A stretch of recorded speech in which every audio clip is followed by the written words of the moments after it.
Hello everyone, my name is Ben Ply, and today I'm going to be giving a short summary over each chapter in the book Economies in One Lesson by Henry Hazlitt.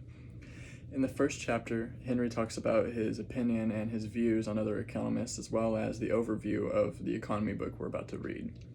One of the quotes of this chapter are, "Today is already the tomorrow which the bad economists yesterday urged us to ignore." This quote summarizes this chapter perfectly by concluding that economists pursue their own good and often overlook the long-run results of their actions. Then, in chapter 2, we move into the broken window fallacy, which is a scenario where a boy throws a brick through a store or business, and that business, it shows how they lose $50 in exchange for a glazier, which that glazier gets business. So the point of that scenario is to show that there's more than just the immediate actions of a broken glass in the glazier. There's a tailor shop that lost $50 of a potential purchase from the baker owner. Then in chapter 3, we move into the lies about war. Henry talks about many people see the economy, the increase during war, and they're made to believe that war is good for the economy. But this is just short term. Henry proves that these theories are short term and that war does not bring indefinite prosperity. Finally, in chapter 4, we get into a real deep dive of the economy. He talks about taxation and government spending, and so far a key thing Henry has said in all 4 chapters is to look beyond the immediate effects. In this chapter, he talks about government spending and taxation. For every dollar the government spends is a dollar taxed. This taxation creates a loss in jobs for other commodities. This is what is looked past by many people. For instance, public housing. Men and women are seen in these homes, but nobody sees the jobs lost from this public housing. Here's a quote from this chapter. "Under such circumstances, it is highly improbable that the projects thought up by the bureaucrats will provide the same net addition to wealth and welfare per dollar expended as would have been provided by the taxpayers themselves if they had been individually permitted to buy or have made what they themselves wanted, instead of being forced to surrender part of their earnings to the state." Summarizes pretty good of how taxation and government spending can lose jobs. Nobody looks past the immediate effects. Then we move into chapter 5. This next chapter continues the conversation of taxes and even explains the long-term effects of taxation that cause less production. This less production means a less in technology, which means the less production means less improvements of technology, which means that consumers are prevented the opportunity of cheaper and better products. So overall, taxation makes it worse for the entire economy. Chapter 6, Hazlitt talks about the dangers of credit expansion, how credit is not real wealth, just a redistribution of wealth. Then he dives into borrowing money from the government and from private lenders and shows the difference of those two, and how the borrowed money often goes into short-term spending instead of long-term, which will then lead to bankruptcy. In chapter 7, we talk a whole lot about unemployment and machines. Henry talks about the overgeneralized misconception that innovative technology and machinery causes unemployment. He argues against this, as yes, it will employ people in the field, but it will generate more jobs than those that are lost. Because of the increase in production, prices will drop, more consumers will purchase, and then the buying from consumers leads to more production, which leads to more jobs in the field. Then we look into chapter 8. Hazlitt critiques spreading work and shortening short hours by people. He explains that while this may give people more jobs, no new wealth is created by shortening hours and spreading work. He argues for full production rather than spreading work. The company should increase the amount of work, and it will naturally give more money to those working. Chapter 9. Hazlitt concludes that the idea that the government spending stimulates the economy is a misconception. It's not true that employing more government workers or spending money on a defense automatically leads to greater wealth. Instead, real economic growth comes from productive industries that create tangible wealth, and these resources should be redirected away from non-productive government functions. He makes sure to add that he is not talking down to police officers, firefighters, or judges. Chapter 10, we talk about full employment. So kind of throwing back to chapter 8, we're talking about full employment. He talks about the numerous amounts of fighting for full employment rather than full production, which is not a good thing. He notes that full production is way better, but other countries, including ourselves, look to employ all. It'd be better for the economy if we looked for full production rather than full employment.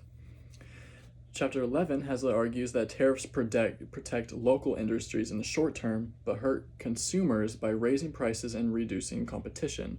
In the long run, tariffs make the economy less efficient. Free trade is the real answer, which encourages competition, which is good for the economy and consumers.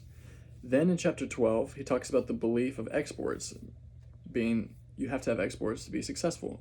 Hazlitt argues that that is the wrong idea.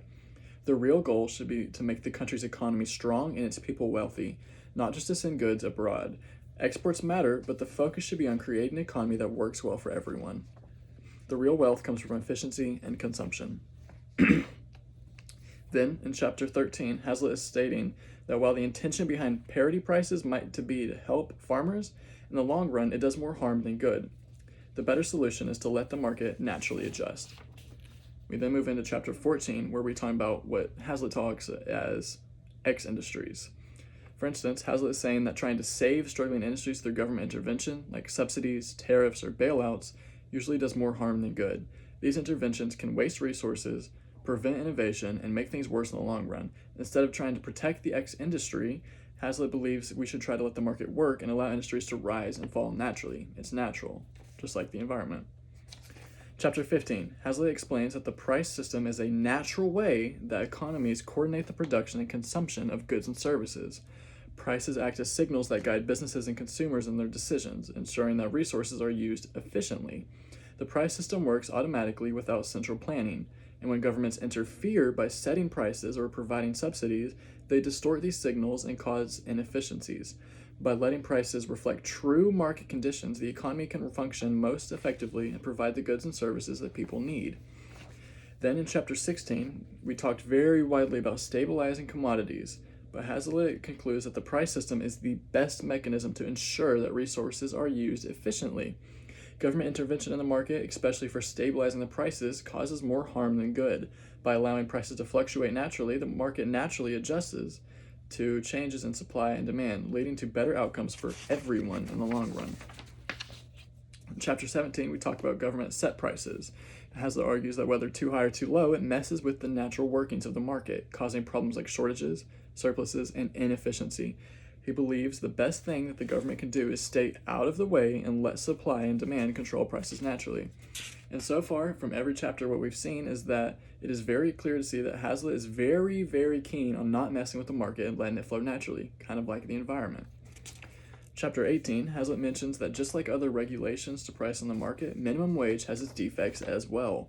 While the intended effects of minimum wage are positive, the unseen effects cause job loss, higher prices, and fewer opportunities. These unseen consequences hurt the same people who needed the help the most in the first place. Then in chapter 19, we talk a lot about unions. While they may raise wages for their members, Hazlitt argues that this creates negative consequences for the broader economy, such as fewer jobs, higher prices, and again, inefficiency. He believes that market forces driven by productivity and competition are the best way to ensure higher wages for all workers. Then in chapter 20, Hazlitt talks about purchasing power, and again he critiques exports and credit. He states that the economy works best when workers are paid enough to buy goods they produce. If businesses produce more than consumers can afford to buy, there will be problems like overproduction and layoffs. The goal is for workers to have enough income to purchase the goods that they help make, ensuring that production and consumption will stay balanced. Then in chapter 21, Hazlitt talks a lot about profits. His beliefs include that profits are important because they show which businesses are doing well and meeting customer needs. They motivate businesses to work harder, be more efficient, and create better products. If a company is making its profits, it signals that it's using its resources wisely and providing something people want. Profits also help direct resources to the right places, ensuring that the economy runs smoothly and efficiently. Chapter 22, Hazlitt teaches us to be cautious of inflation and how it distorts the economy. It may seem like a shortcut to prosperity, but it ultimately harms everyone by eroding the value of money and disrupting economic stability. Then again in chapter 23, Hazlitt talks again how harmful government policies are, like printing too much money, keeping interest rates too low, and taxing savings can discourage saving, and how these policies weaken the economy over time by reducing investment, innovation, and long-term growth. In chapter 24, we talk about everything. We tie it all together into one knot, and here's a quote. Economics, as we have now seen again and again, is a science of recognizing secondary consequences. It is also a science of seeing general consequences.